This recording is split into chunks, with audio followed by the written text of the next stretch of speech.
time now is more valuable than time in the future, I feel, in terms of you don't know what's going to happen tomorrow. Exactly. Well, I'm 50 next year, and I've been living on a strict diet of sex, drugs, and rock and roll, and I feel great. The most powerful and effective regenerative medicine clinic that you can visit today is the one that you can visit 8 hours a night, thereabouts. It's called your bed. Learn your own patterns, use the technology wisely until you develop that, but don't forget the things that are silent. You can get to the age of 90 with the physiology of a 60-year-old.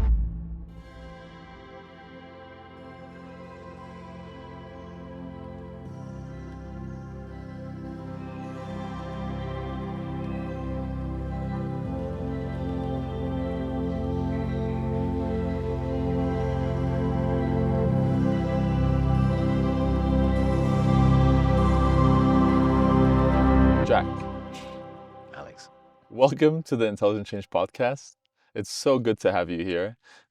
You've now been a friend, and we also work together. You've been part of the Intelligent Change Summit. And many of the people who are watching this right now or listening to this, it may be their first time introducing themselves to you.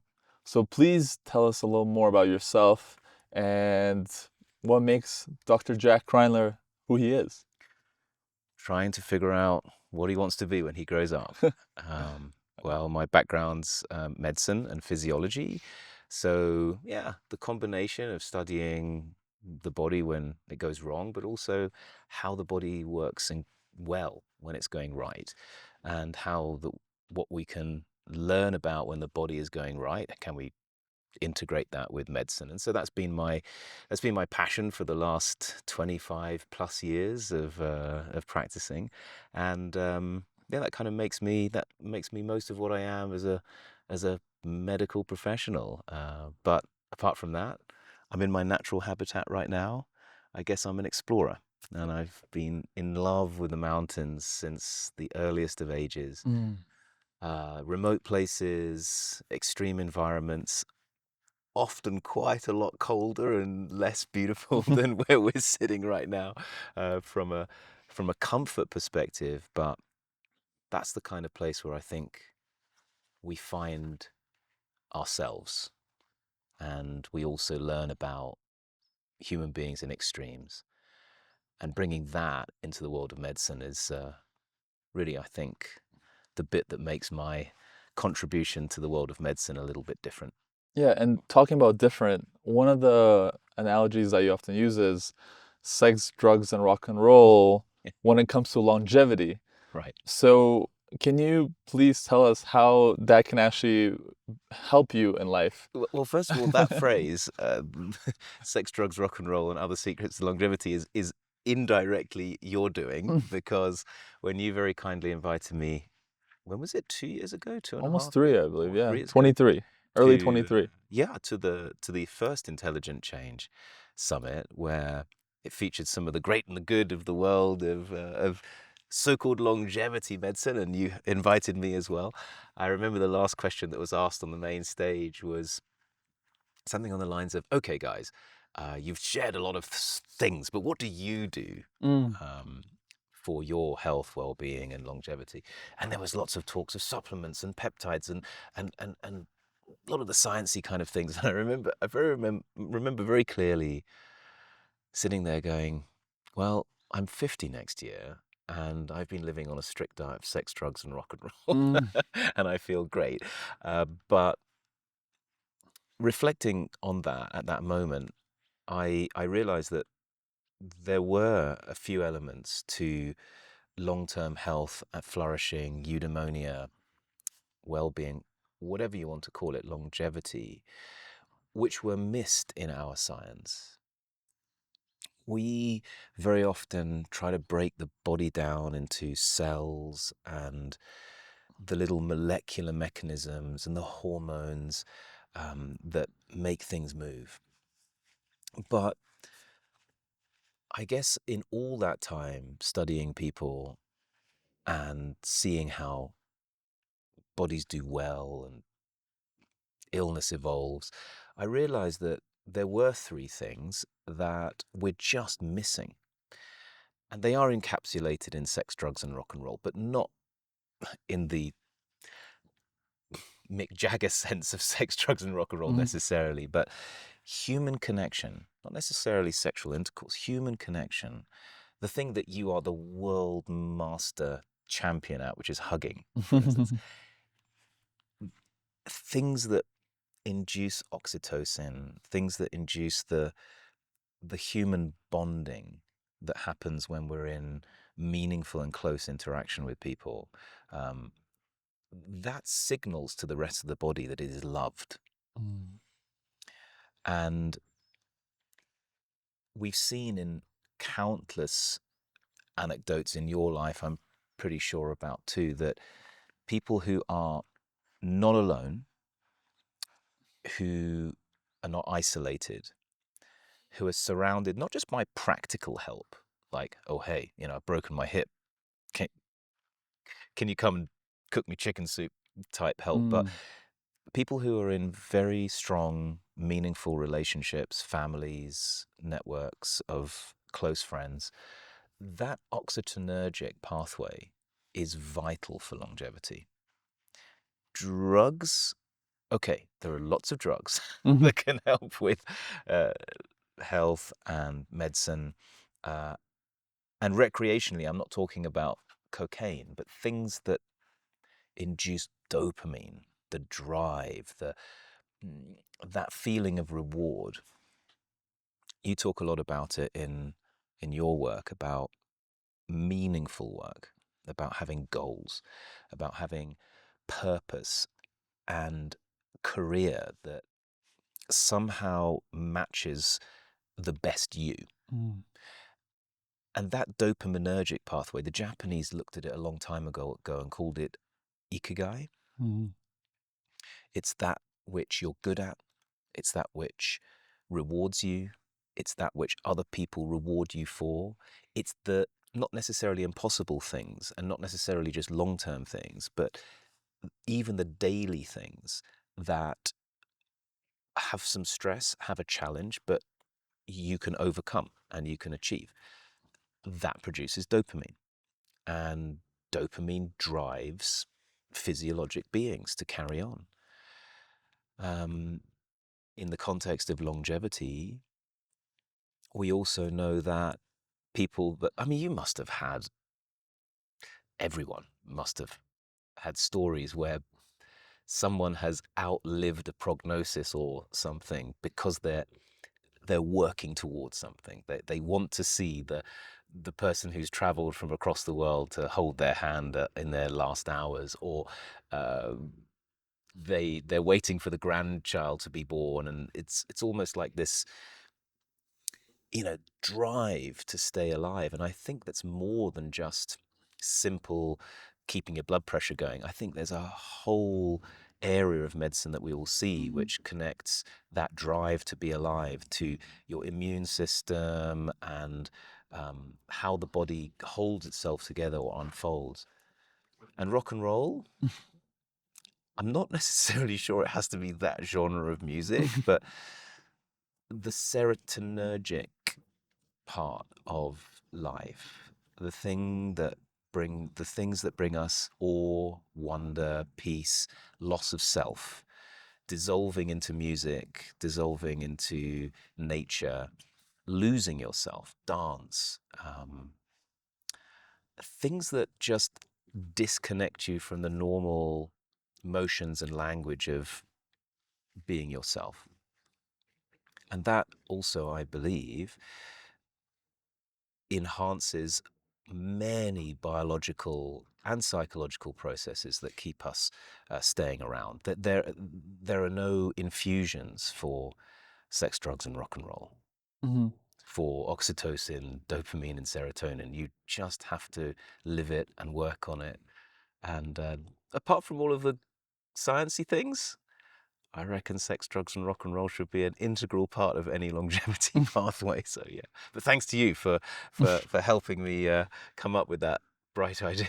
Yeah, I love that so much, and a lot of the things that you just spoke about don't have to do with the latest biohacks. And I think right now with a lot of the modern conversation in Yeah, regards to health, it has a lot of people anxious because it's like, okay, how I should be tracking everything, would it be on Aura Yeah. or Whoop or all these devices, and what this supplements I should be taking, and Brian Johnson and all the various, so many things to do, and red light Yeah. therapies and things like that, where me personally, we discussed this in our recent panel that we're both on, the things that you discussed just now, they're more human, natural things that we can all do. Mm. So, in regards to human performance longevity, um, what are the practical things that people can integrate in their everyday life without getting super geeky? Let's start with the basics. I think we can build on that and then we can get to advanced, because one of the things I like to approach life was really with the 80-20. How do I get to the 80% with just 20% amount of Mm. effort? And I believe most people are not super biohackers and they don't have time. And the reason why, let's say, the 5 Minute Journal has been successful is because it's just simple. It's just 5 minutes a day. So what are the practical things that people can do and integrate in their daily habits and routines that are more human without needing to spend, thousands of dollars, pounds for their health and well-being? Well, first of all, I'm noticing a distinct lack of digital rings around our Yes, fingers. Yeah, yes. so and no telltale patches of continuous glucose monitors as they peer through your the fabric of your clothes. Um, it's a really interesting point. So, would you like to be in an intensive care department when you're really sick without lots of monitors all over you? Probably you would want to have people looking at your heart rate and your breathing and your blood pressure and continuously monitoring your blood. And there is a time and a place for all things. Yeah. So I wouldn't say a low tech, no tech version of longevity is impossible, but it's about how much and when. Have you learned from your Aura ring? I remember you Of had course, one. yeah. Yeah, right. So we've both learned. Yeah. And what did we learn? We learned that the numbers perhaps correlated sometimes to a feeling inside that you woke up better and you had a higher score, possibly, most of the time, sometimes not. And then you started to feel, oh, if I start to go to bed early and maybe don't drink 4 bottles of whiskey before I go to bed, I mean, let's That's a moderate. lot. Let's go. I know Like, that's fatal amounts, but you start to develop these patterns, and part of part of embodied practice is learning in yourself what the biomarkers are. mm, And if you can carry around uh, a bunch of trackers that don't need recharging, that don't need an app for you to get false alarms or true signals from, but certainly keep you looking down at this last thing at night and first thing in the morning. If you can carry around a bunch of totally non-invasive, absolute continuous tracking technology with you, you'd probably say that's pretty cool. It's happening all on its own.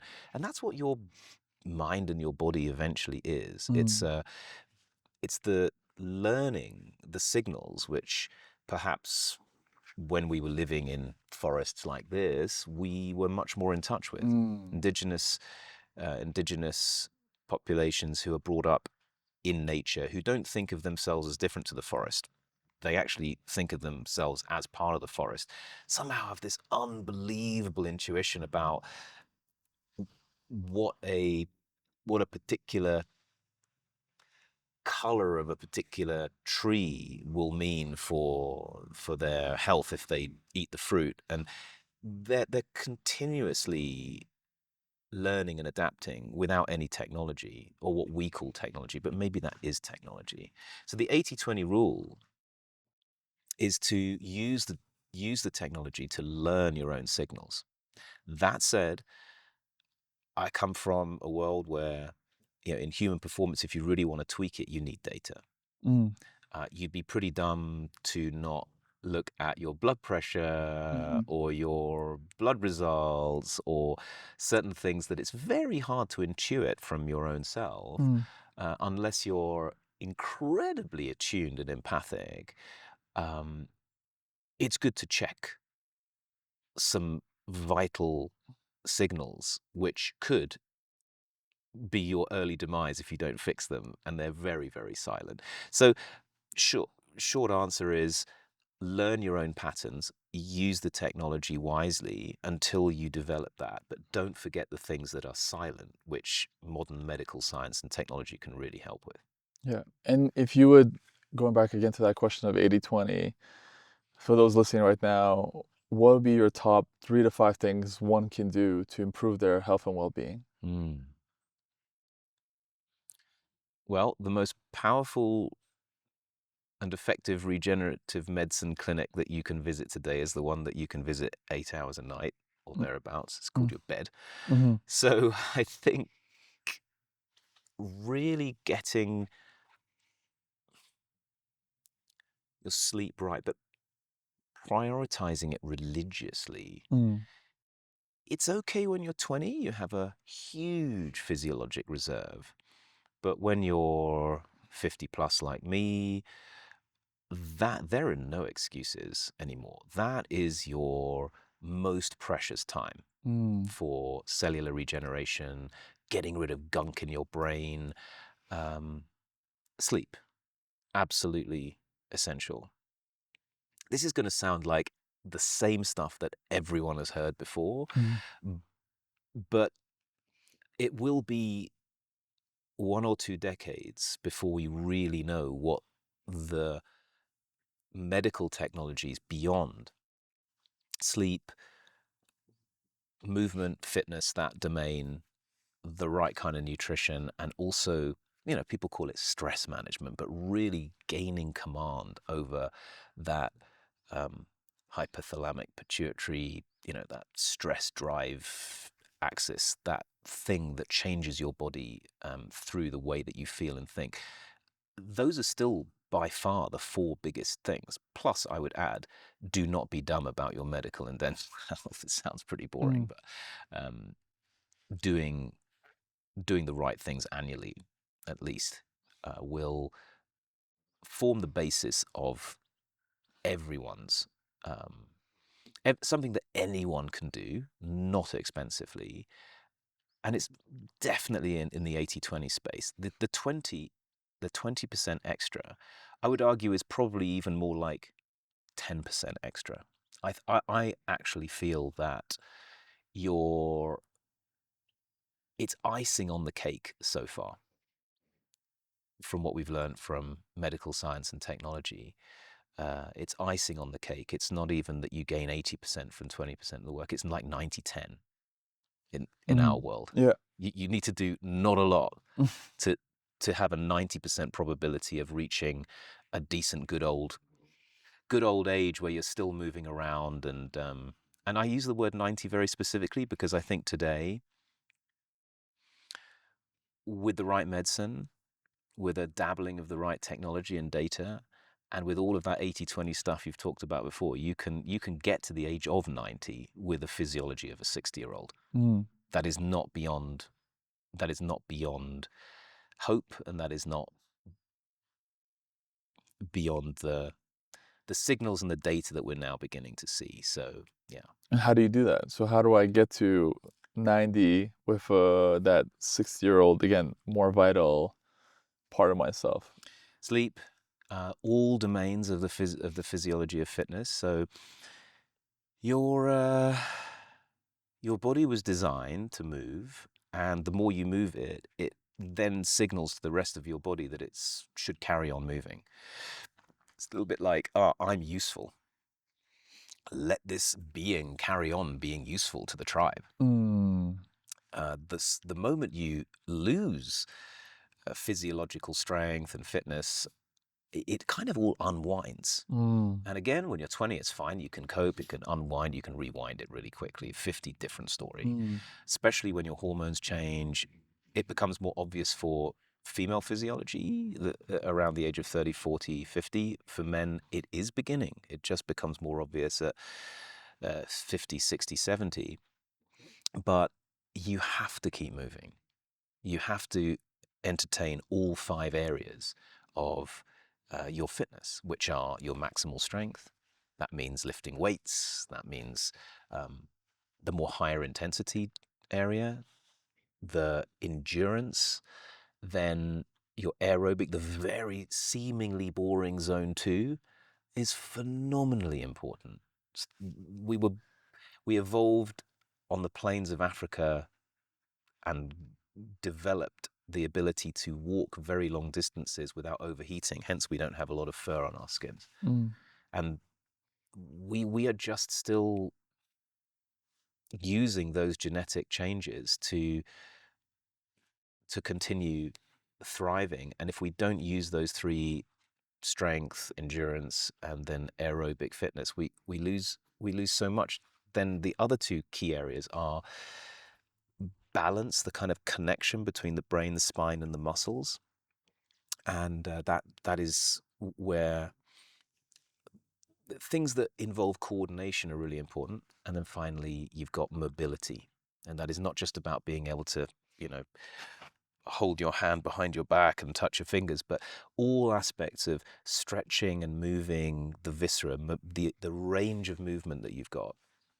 If you don't have a range of movement, you don't have a flexibility, and you don't have a plasticity to your musculoskeletal system, um, the chances of things going wrong and breaking, and therefore you going into that downward spiral of not being able to move anymore, really escalate. And you have to build that stuff. Mm. We are not exactly right now entertaining a lot more than zone 0. Mhm. You know, maybe maybe we should be doing fewer meetings, sitting, Mm. and things like that. Fitting some of these things in, where you don't necessarily have to take time out of your working day could be a really good 80-20 trick.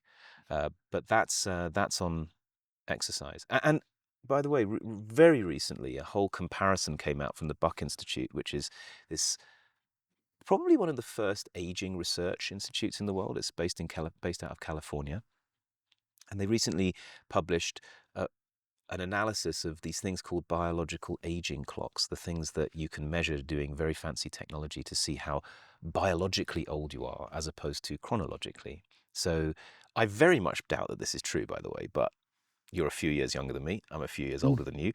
But am I biologically younger than you, or are you biologically younger than me? Um, and it's not just about when your birthday was. It's Mm. looking at a whole bunch of things. And people talk a lot about VO2 nowadays. You've heard of VO2 max. Yeah, you made me do it on with your Yes. well-founded program. Yeah. I think I might have made about 17 or 18,000 people do this thing. Yeah. It turns out that and strength and even mobility and flexibility are better biomarkers than a lot of these incredibly sophisticated multi-proteomic crazy biomarker clocks, for predicting how well you'll live and how long you'll live. So we're coming full circle from, oh, it's just lifestyle, to let's use tons of science and this will definitely be better, to coming back to the beginning again, but incorporating the both.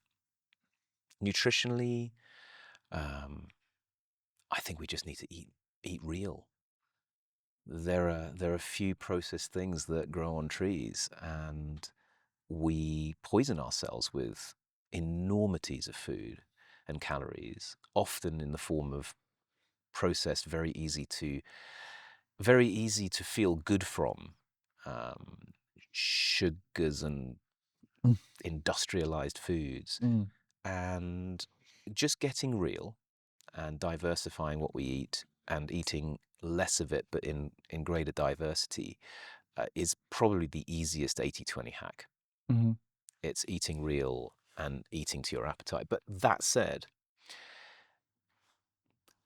if your grandmother, when carrying your mother in the middle of the pregnancy, had an excess of calories and spiked insulin, it will reprogram not only your mother's appetite, but your appetite. Mm. And it's very hard to just say to people, I'll just eat less. That's insensitive. It doesn't work with biology. And that's where quite sophisticated medical science comes in, and things like being helped to recorrect those unfortunate things that you've inherited, which just behaviors can't handle, with breakthroughs like the GLPs, the jabs that people talk about and overuse, but that's the reason they were developed, for fixing these things that, was just not your fault. And when it comes down to your mind, 80/20, by intelligent change stuff. This is not a plug, as you know. I don't get anything for it. But those tools that really help you very quickly develop your mind to get into a better place and be more grateful and mindful and appreciative of people and connect with them more. That's the easiest, simplest 80/20 hack for maximizing what your state of mind can do for your long-term health and physiology. Amazing. And thank you for the plug. This is the perfect time for a sponsor break. Oh, that's right. No. I feel, in speaking about, well-being, and you've kind of touched upon, there's different sides of well-being that we can have. So there's physical, emotional. Is there any other different types of well-being that you as well and your team take people through well-founded? Because I think what you're doing well-founded is really looking after, the high performers, whether it be athletes or founders, and the reason they pay you the big bucks is that they want a more comprehensive solution than just your typical, GP who's going to see you once a year for 5 minutes and be like, yeah, everything's fine, get out of here. So um, so you probably take us through the way you try to provide this more comprehensive care, and which sides of well-being do you try to cover for them? First of all, a little shout out to my overworked GP colleagues who face incredible challenges with no time, very little reward, ever increasing burden of disease, ill health, lack of wellness, lack of happiness that seem to be filling up clinic rooms Mm, and increasingly just waiting rooms and waiting yeah. lists. They've got a tough job. We're in a pretty privileged position to think about, well, what do we learn from the highest performing people who are under the highest stress and somehow thrive? What can we learn from them that keeps them healthy and well? And so while we always try to percolate that knowledge down to anyone who doesn't have the resource to come and see people like us, there is a lot that the medical profession has to learn, and it comes from not just looking at the fundamental absence of disease, which is what most people call health, Mm, but looking at what are the normal things that you're seeing in ultra high thriving, ultra high performing people. And what we tend to see is the true biomarkers are of motivation, energy, connectedness, feeling of having a true team around you, true family around you, support there. Those are the real stigmata of an overall wellness and an ability to survive and thrive when things get tough. And so that's not stuff that you can measure with a blood pressure cuff or with a blood test. mm, It's quite impossible. Being able to tap into what we've learned from decades of elite performance science is our approach. And building team that element of it's not just you, but it's a whole crew around you, and you're supporting them and they're supporting you, is, I would say, if I had to choose one thing, that would be the one thing that I would choose beyond having decent blood results and a healthy blood pressure. Because that gets you through the tough moments, but it also brings the collective brain trust and kind of practicality of, as a team, as a community, as a family, working through the challenges too, and helping you achieve extraordinary goals if that's what you want to try and achieve. So wellness, happiness, health, it leans more towards, for us, flourishing, eudaimonia, fulfilling purpose, which doesn't happen without the right people around you. So that's the first thing we kind of ask is, what are your goals? Not like what is your blood pressure, but Mm. what do you want to achieve, and who've you got around you? Mm. And this term that you've now used a few times, eudaimonia, can you define that for us? What is that term? It's essentially human flourishing.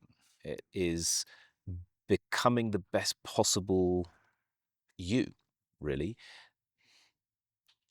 It's not the same as hedonic type happiness or success in maybe a material sense, but it is finding the place where, and the direction which really your wiring, your body, your brain, and your kind of state of circumstances um, points towards for best achievement, success, and kind of okayness with fulfilling the most from the gifts you've been given.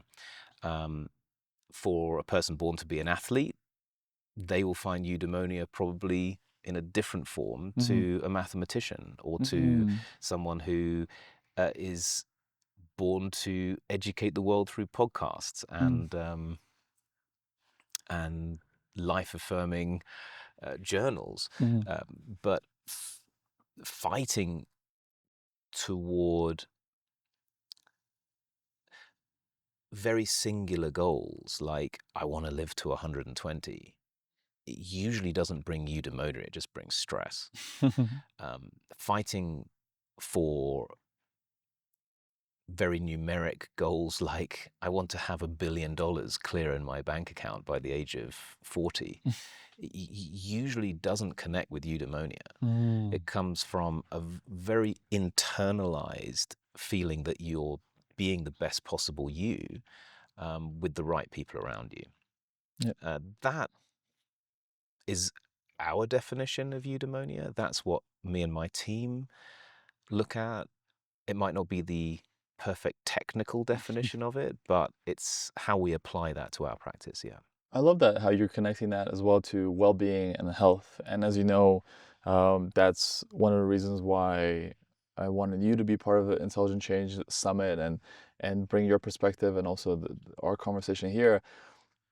For myself, Intelligent Change is really inspired by this idea of helping people realize their full potential. Right. And that is, of course, in also their health, their relationships, their purpose in life. And when you reference ikigai, Mm. which is also a huge inspiration to us at Intelligent Change, with really bringing together those four pillars Yeah. of doing what you love, what you're good at, what the world Mm. needs, and it would be nice if it's something that you can get paid for.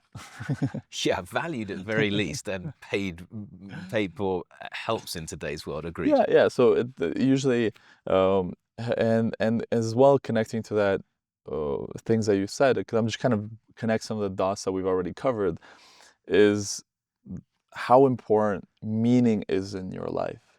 And as you know, one of the most famous books on this term is really Masters for Meaning by Viktor Frankl. Yeah. And that's what he observed during that time, that having the people who survived those atrocious times and challenges are the people who had something to live for, Yeah. and not be focusing simply on the challenge that they're going through at that time. Yeah. And so connecting back to other things that so you really start with this more wholeness perspective for a lot of your patients of not just what is your blood pressure, but what it brings you or what can bring you eudaimonia in your life. How does that then expand in your practice as well? Because of course, beyond the start of helping clients get Mm. to eudaimonia, it's also people deal with real They deal challenges, with real challenges. and Yeah. and especially if you oftentimes people neglect their health and they only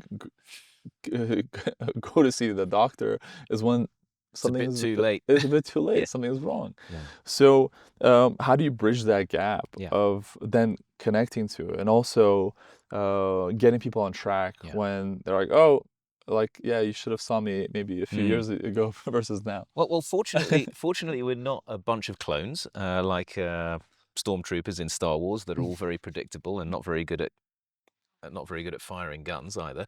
Um, we are massively diverse as a species, and that's probably why we're as successful as we are as well, because nature's cast its net very wide in terms of our capabilities and wiring. And so we find that even though we tend to work more with founders, investors, entrepreneurs, very purpose-driven people, folk that want to be carrying on doing what they're doing until their 8th or 9th decade of life, we also deal with extremely serious cases. So about a third of the people that we work with are either through absolute long-term overwork and neglect, or just because of bad luck and cancer and unfortunate things. A third of the people that we work with are really in trouble. For them, eudaimonia is finding peace with an intractable situation, making the very most, not of 150 years potentially to live, which is what some of the other end of our clients dream of, but 150 days. They will not see their next birthday. Mhm. They will not spend Christmas or Hanukkah or Eid or whatever their favorite time of year is with their family. That is a different kind of peace and okayness and eudaimonia to somebody who has built an enormously amazing company and wants to climb Everest next year. Mhm. It's the same science. But finding what your purpose is, and you talk about this quite a lot in terms of put every year as a dot on a piece of paper and color it the ones that you've used up, and it's striking that even if you live to 100, how many of those dots have actually been used up? This year, half of mine were used up when I came to intelligent change. Out of 100 dots, I had 50 filled up ones. It's quite a stark reminder that time ticks. So whether you've got 150 years or 150 days left to live, our practice really looks at what can we do for you and what can you do for yourself to support getting the very, very most out of that time. Very rarely can we truly create more time. Maybe if you've been given 2 years to live, we can find the best people in the world that are doing personalized things, perhaps, that can give you a few more years, but it's still not going to be 100. But what we find most fulfilling is not the 90-year-old who's still doing things 60-year-olds would normally be quite happy to do. It, it's agnostic to that. It's whether the person, the human being at the end, feels no regret and that their time was well spent and they did the best with their lives, their metabolic cycles, the time that they were given. And the science is all the same. The science is supporting that person physiologically, psychologically, medically, and a bit more holistically in that eudaimonia, spiritual kind of what's life about, why were you here sense, um, the result is hopefully the same, is that at the end of that author's writing of their book, they're pleased with the ending. Yeah, and it's such a paradox that you speak on, as well as that people often value their time closer to the end of their lives versus the early stages. And that's one of the reason why I bring up the topic of death, and I make people fill out how many years they've lived and see that, hey, you're actually going to die soon. The purpose of it is to help people realize that how precious time is, and that how do you use that Mm. time? Because true wealth, and that's what the ultra wealthy then start realizing once they've collected the billions, they're like, oh, actually, this time thing and time on this planet is the most valuable thing that I can have. And the reason they get, the private jets and all that stuff is it's not for the fanciness, it's more for the time, Mm. because they just really value time and the time here. And that's as well why they'll come to you, is like, because like, hey, I want to actually, it's not, health is more about time on here. Mm. And so to this idea of time, how does one, really, even yourself, think about helping people realize the importance of time on this planet, time that you have with yourself? Mm. Because a lot of us are very careful, maybe very careful with how we spend our money, but we're not very careful with how we spend our time. Mm. So how do you think about this whole idea of time, and how do we spend it and value it? We don't really know when an asteroid might hit us. We can reduce those risks, okay? So, if at the right time you do some kind of a scan for cancer and we find something that we can cut out early, and we've maybe just avoided you a very, very foreshortened life. We've avoided that foreshortened life. That's that's awesome. But most of the time, we don't really know how much time we're going to have.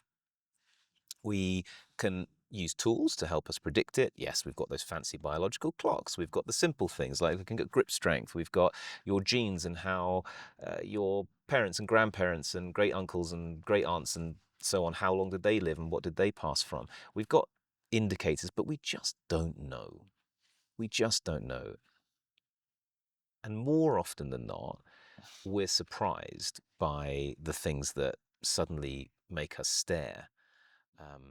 A fewer number of those year dots in your little Life thought designer. experiment, life designer.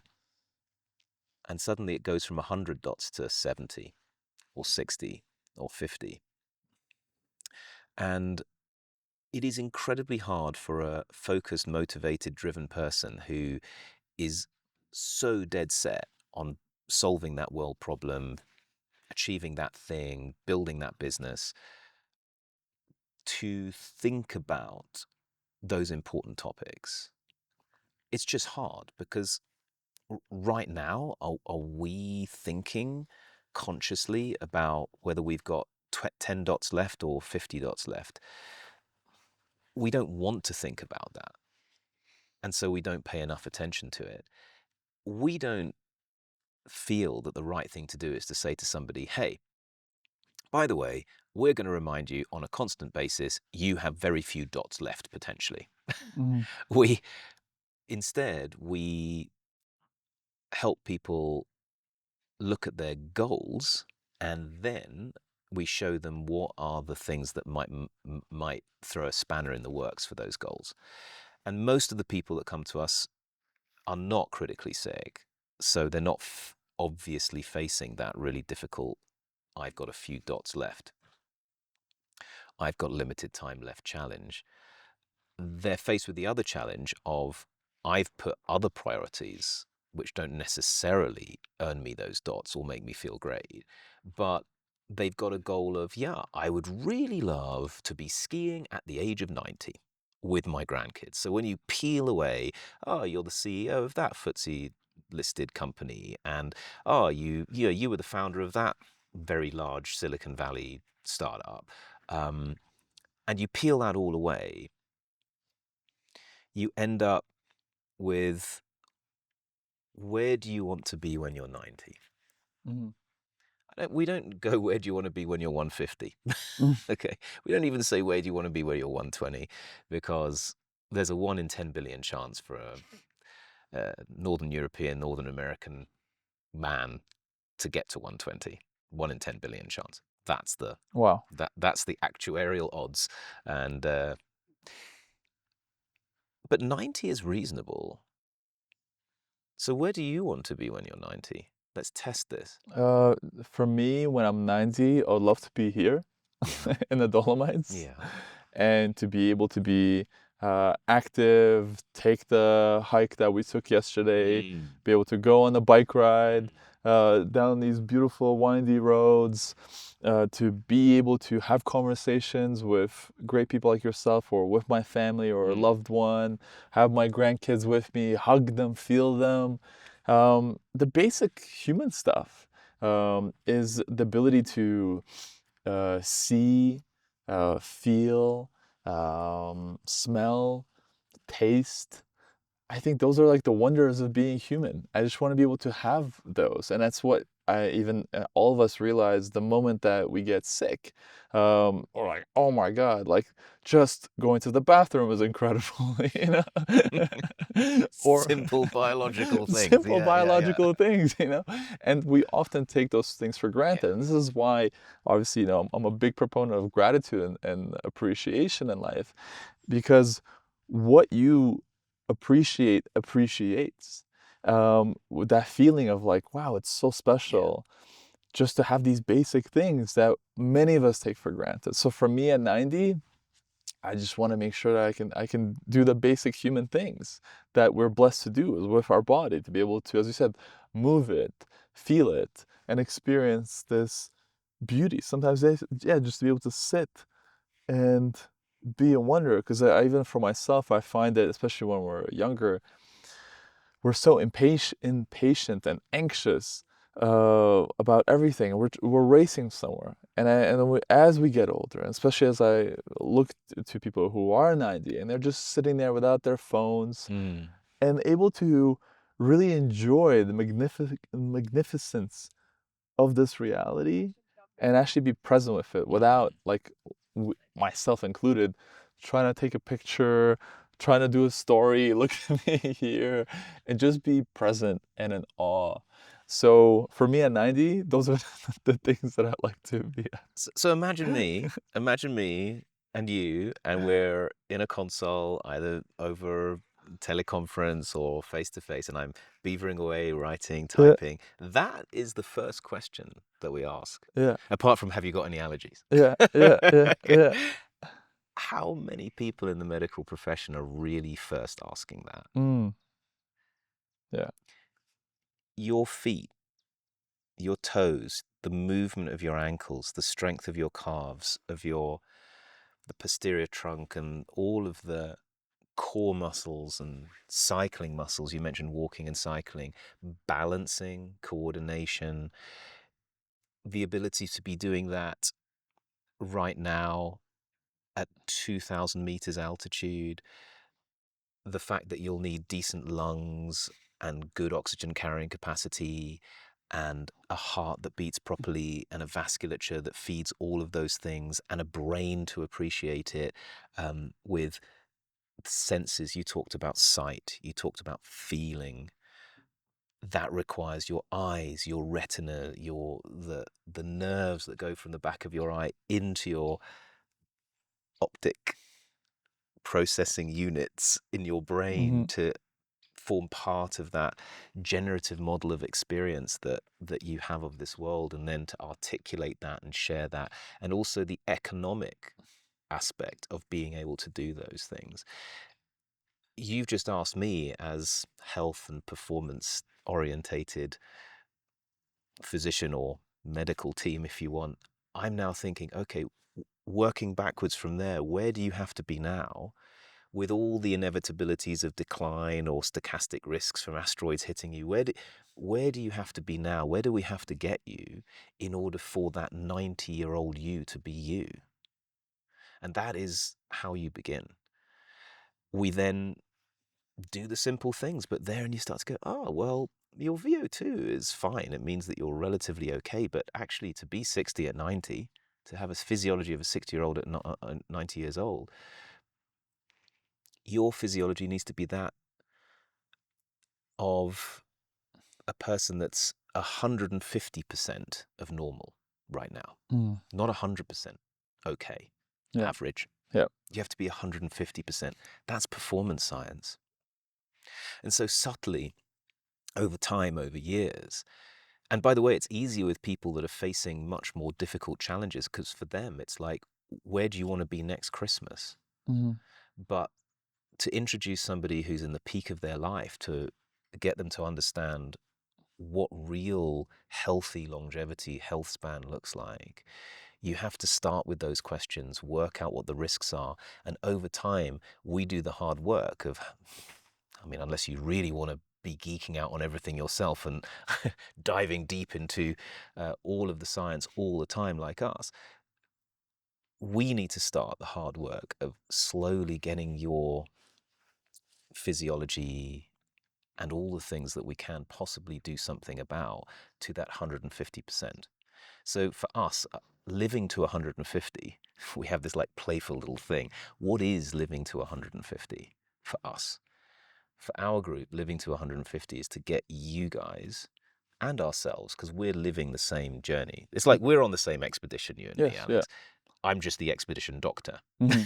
Okay. But how do we get ourselves to be at 150? Not necessarily to be 150 years old, but how do we get ourselves to be at 150? Then we'll be 60 at 90. Yeah. Or 90 at 60, or whatever. Call it age pressure. You know, it's a nice thing to, if your blood pressure was 90 over 60 at the age of 90, you'd be very, very happy. If your age pressure was 90 over 60, you'd probably be doing that which you described. And appreciating that you shouldn't spend all of your time with the hope that that 90 will absolutely, definitely be there. You should spend your time enjoying it also now and experiencing it right now. Yeah. Like your money too. Like your money too. And so kind of, we call it experiential medicine, but you know, there's infusions, there's prescriptions, there's referrals, there's scans, there's biomarkers, there's peptides, there's all these millions of options that are out there in the world. But taking people into the mountains, taking people into extreme environments where they feel discomfort and then deep appreciation of simple things like warm food that they've cooked in the tent that they've put up with themselves and their tent mate in the middle of nowhere where reception is not to be found, but that's replaced by an overwhelming natural beauty and immersion in the elements.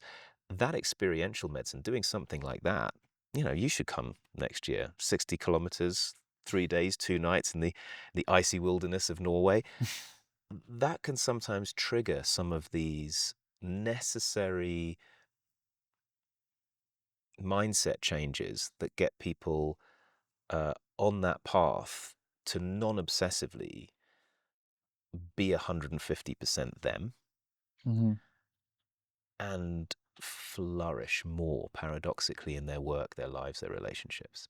So if you can tell us more about, you're touching on this topic of humans in a way are designed for comfort. We want to be safe, we want to be comfortable, and we don't want to challenge ourselves. And at the same time, you're saying that we do have to challenge ourselves to actually then appreciate the comforts that we have. So how does one then approach life from this balance of comfort and challenge? And because sometimes too much challenge is going to put too much strain as well on your system, and too much comfort is going to also make your system a little too relaxed. So what is this balance that we can play as humans in regards to also and understanding this idea of how we've evolved to be quite lazy, I would say. Well, so can I challenge that? Yes, Can I please. Yeah, challenge that? yeah. I certainly was not born with the gene to permanently chill out, as most people will. I have. Right. Yeah. But not everybody has got those genes. So some of us are really mega driven Yeah. to achieve, to climb the mountain. They're just absolutely, they find it hard to chill and relax. Mm. Other people are wired to lean towards the path of least resistance, which is, what can I achieve to, what do I need to do to achieve a state of comfort and, yeah, just sort of comfort, I Yeah. guess, with the minimal amount of my own work and effort. And I would say, actually, we've all got both. It's just circumstantial a lot of the time, as well as wiring. But I was born with itchy feet. That's nothing. That's nothing to do with toe fungus. I mean, itchy feet, as in, I look at things like that, and before Sienna was born, my daughter, I was allowed to climb things like that and did regularly, and now I'm not allowed to die anymore. So but I look at those things, and I'm looking out of my window, and I'm saying, I do not want to be in bed. I want to be climbing those things. Mm-hmm. And for other people, it's to do with their businesses and so forth. There's no way that you can tell me, and this is the challenge to you, there's no way that you can tell me that you're not a motivated person that goes far above and beyond what they really absolutely have to do in order to build a business, convey a message, set the stage for other people to learn what you've learned, and spend an enormous amount of time connecting with people who also go above and beyond to perfect their art, their craft, and to give their knowledge to people for better health, well-being, performance, and relationships, and all the things. You're not that person. I am. I would say the reason I'll challenge you back. Okay, we're The we're in challenge yeah, tennis. yeah, yeah, challenge tennis is because, Jack, myself, I grew up, like, I'm a first generation entrepreneur. I'm first generation to have money. I grew up in very challenging environment. At the same time, we were on welfare for part of the time, and in my community that I grew up in, there's a lot of people who, hope to win the lottery, and just fairly, I would say, they're doing the minimum because they don't know better. And society, from the part that I grew up, has really trained me to see is that, like, you're just here to be trained to be a cog in this machine to just provide labor, right? And society really works in these two ways of capital and labor. Mm-hmm. And the upper echelon society that is wealth, they operate on capital. And it's very different from labor. Labor is trading your hours and time. Even with the GPs that you said, like, or the nurses, the people who provide a lot of the services in our society. And that's kind of where I grew up. And a lot of times, or the same thing, the people who just want to go and watch the game on the weekend or at nights, and I believe it's not natural. People have been trained like that by society to embody those states, like, hey, let's go with the mates and just drink beer and watch football versus play football potentially, or do something else. And I had to actually have awareness that if the path that I'm going towards, which is just the simple laborer, and that's what my teachers expect of me, right? They're like, Alex, like, this pipe dream that you're gonna be wealthy and traveling the world, like, give up on that. That's not gonna happen for you. If you have a simple job, you're already, like, great, considering where I come from. And so for myself, it was this idea and thinking of, to be exposed, like, as you said, you have to challenge yourself, that you have to, but to me, actually, I'm being very honest, I'm really lazy. Like, I'm quite, I really like to enjoy my life, and most people are in awe of how I'm able to still do the things that I've done with the way I approach things. Despite your attitude. Despite my easygoing attitude, Yeah. I'm not really competitive. I'm very cool at losing. I don't need to win. Like, I'm built very very differently. And so to finish that point that I was gonna say, and I actually, the way I'm relating this to, from what I've seen from like the average society that people are part of, most people, they're like, "Ah, just, just give me a break. Like, I really don't want to climb a mountain. Maybe, Yeah. maybe somebody else. Like, I just want to relax." And and Sure. and and this idea is actually sold to us by social media, and I'm part of it. I'm part of the reason people think like, hey, I grew up when I started my first business thinking, why would why are these wealthy people still working? Mm. Like, once you have money, just relax. Go on the beach and just relax. Like, Mm. why do you keep working? Like, and now I'm the guy, right, who's doing podcasts when I don't have to do podcasts, or work when I don't have to do work. But the reason I'm doing it is, as you said, is I found my ikigai. Mm. And I found that as well, once you reach that state of actually comfort, and when you don't have to actually do anything, it's actually super depressing. Yeah. And again, which I do then agree with you to the challenge is that, yes, to a certain point in nature, we as humans, we have to be useful. Mm. And the moment you're not being useful to this system that we're all part It of, spirals down. Yeah. you will spiral even more Yeah. down. So please challenge me back. Yeah, I'm liking this tennis match. It's sort of like Nadal Djokovic. I'm kind of liking this.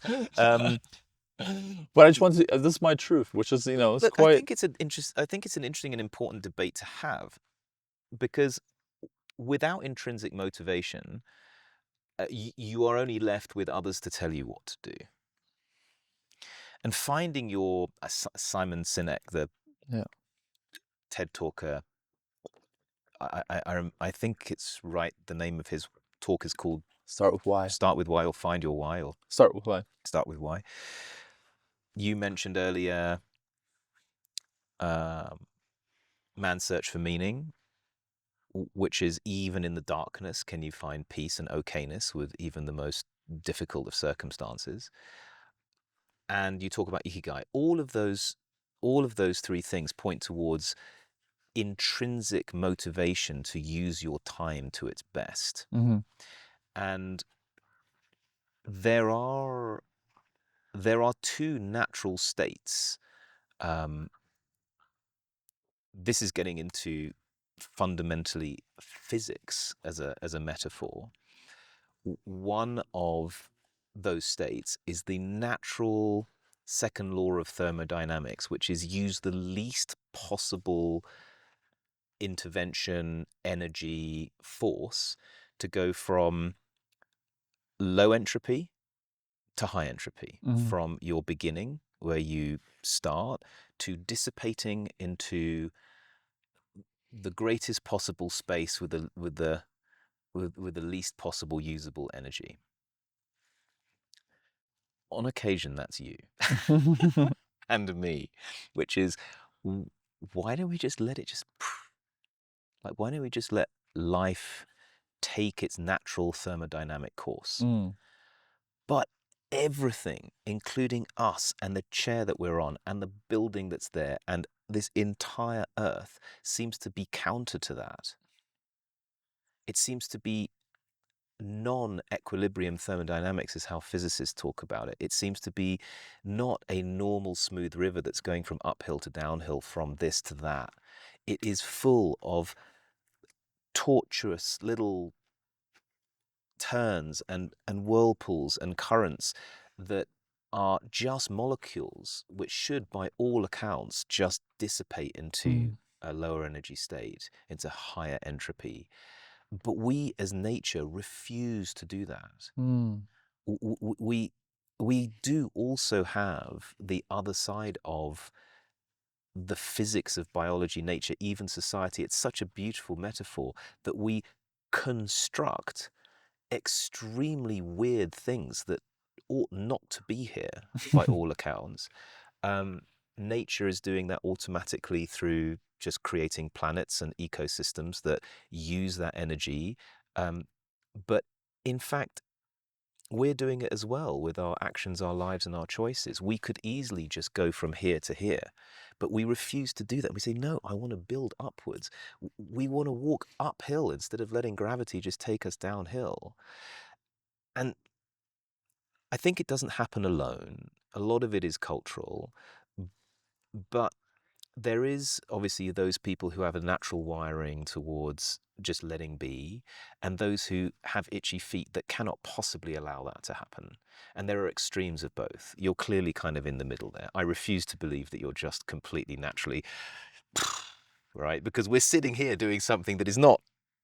Well, the reason for it, just to connect on this point to your point of how at the same time, whether choosing to spiral down or spiral up, what I realized that is it feels much better. Life feels much better when you do challenge yourself. Yeah, And the reason for these, even these crazy expeditions that yeah, you do and challenges, they feel like, do I want to go in the freezing cold and walk for 60 kilometers in the snow yeah, and winds, and while I can just be comfortable on my couch? Not really.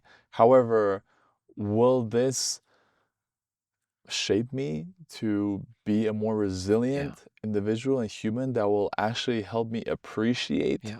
these comforts? Exactly, Yes. exactly. And that is, the whole idea, even for myself. The reason why I do have so much gratitude and appreciation is because of the Yeah, challenging upbringing that I had and the environment that I had. When you grow up even in Russia and you go to a Western world, like, this is so great. We have food on the shelves, even or the idea of grocery yeah, stores and things like that.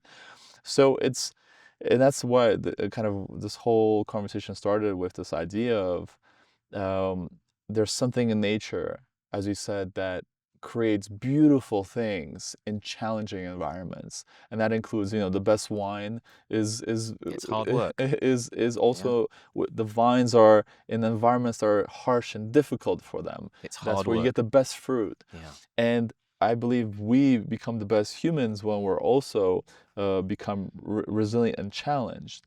However, at some points there's also, in nature where I'm sure evolutionary we're designed to not die correct. and Yeah. to stay safe, and so but in a way it's this counterbalance of It's back to physics again. I like to use fundamental laws of physics because they're less arguable. Uh, the what you've described is classically this cadence, this sort of wave function of um, challenge and relaxation, of hunger and satiety, of doing your cold plunge and your sauna, which is hard work, just as the vine growing deeper into its roots deeper into the soil to find those precious nutrients, um, in order to, once it's done that hard work, to very easily be able to produce grapes even when there's no water and it's very harsh conditions. Nature does it, physics does it does it in cadence. You cannot be redlining the whole time. mm, And so hopefully maybe bringing full circle, okay, you said that you lean towards just the natural dissipation of entropy. I challenge that by saying that actually many people are really wired towards being defiant of entropy mm, and building and fixing and growing and not being lazy apparently at all.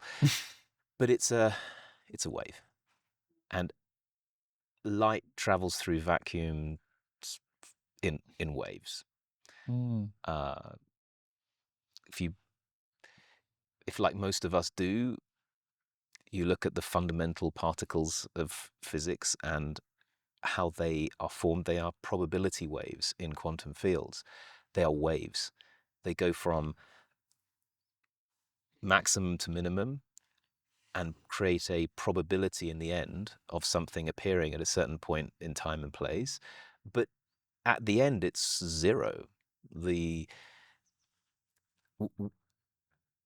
we exist fundamentally in a space of all probabilities that add up to zero, but we create meaning and material substance and legacy and purpose out of a fluctuation between doing a hell of a lot and then recovering, mm, a hell of a lot and then recovering. mm, And the more amplitude that you have, so the higher the intensity of the challenge and the deeper the appreciation of the joy that you get from those things for yourself or shared with others, that is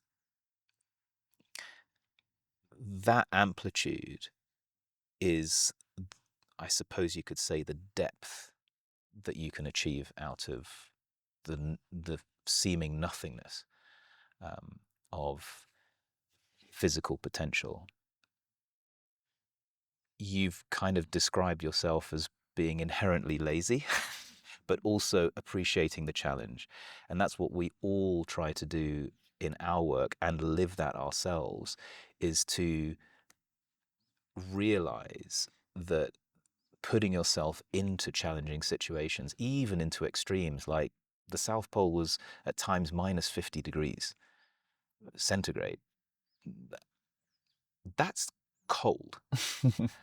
But the appreciation you get when you get into a tent, but collectively the appreciation you get of having a nice bed when you get back home, to the appreciation of just being alive and connected to people when you start to plug back into normal life, it only comes from really pushing yourself. And perhaps what we need to do is to surround ourselves more with people that are equally kind of a bit apprehensive about putting themselves through pressure or giving themselves challenges, even if we're not born with itchy feet.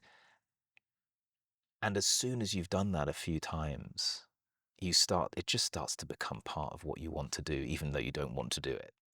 Yeah, I know. I highly relate to that. And even speaking to the idea of amplitude of like the highs and lows, that is in a way the way I build and the way I approach even my business and life. So even though I'm saying, hey, I'm quite lazy, but I give myself the understanding that there's seasons in life. Yeah. And there's also moments when I know I can relax, or I'm like taking the time for myself to digest certain things or enjoy certain things.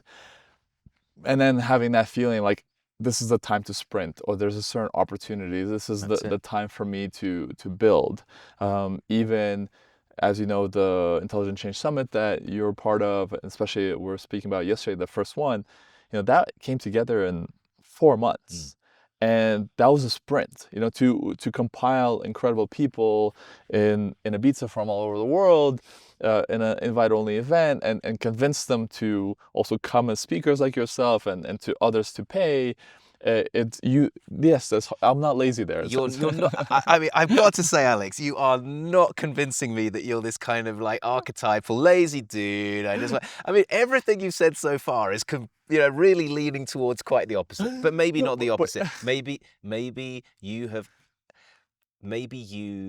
are wired with less itchy feet, but you have found that the best possible way of creating more meaning is by defying entropy, working against it, spiraling upwards. And walking upstairs is more energy than walking down. But you've seen what happens when you walk upstairs. You get more down to walk down. Yeah, and it's this idea as well of even in nature of like the way that, let's say, the lion hunts. Sometimes you just see them chilling on the savannah and they're hanging out, but then they go for the hunt. They have to hunt, and Turns out they've got to work out. Yeah. and that's why they're also so fit.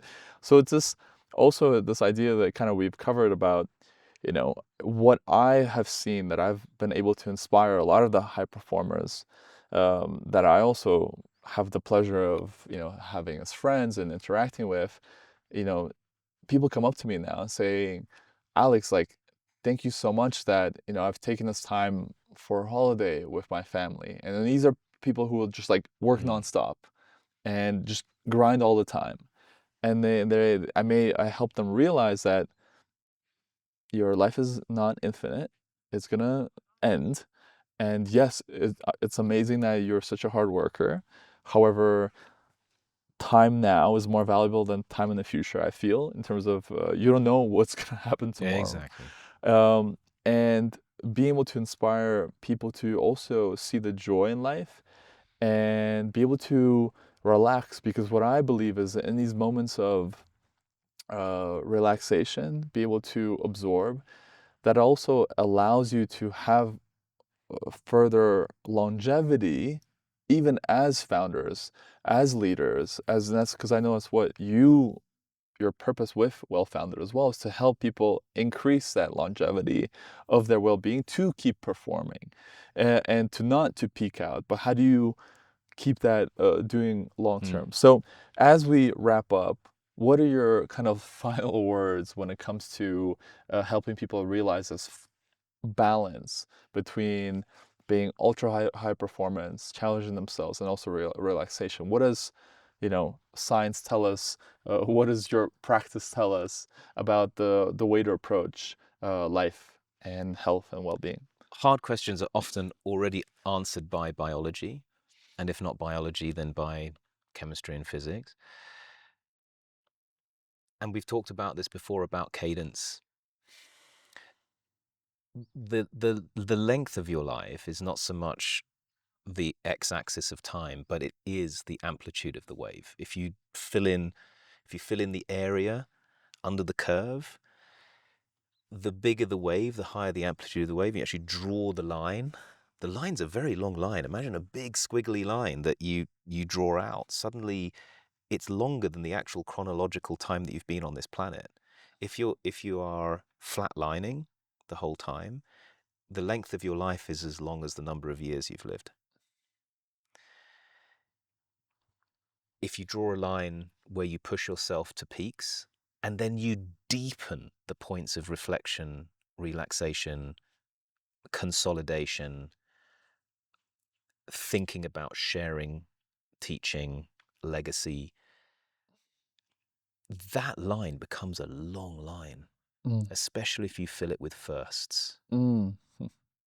Especially if you fill it with firsts and finding new firsts,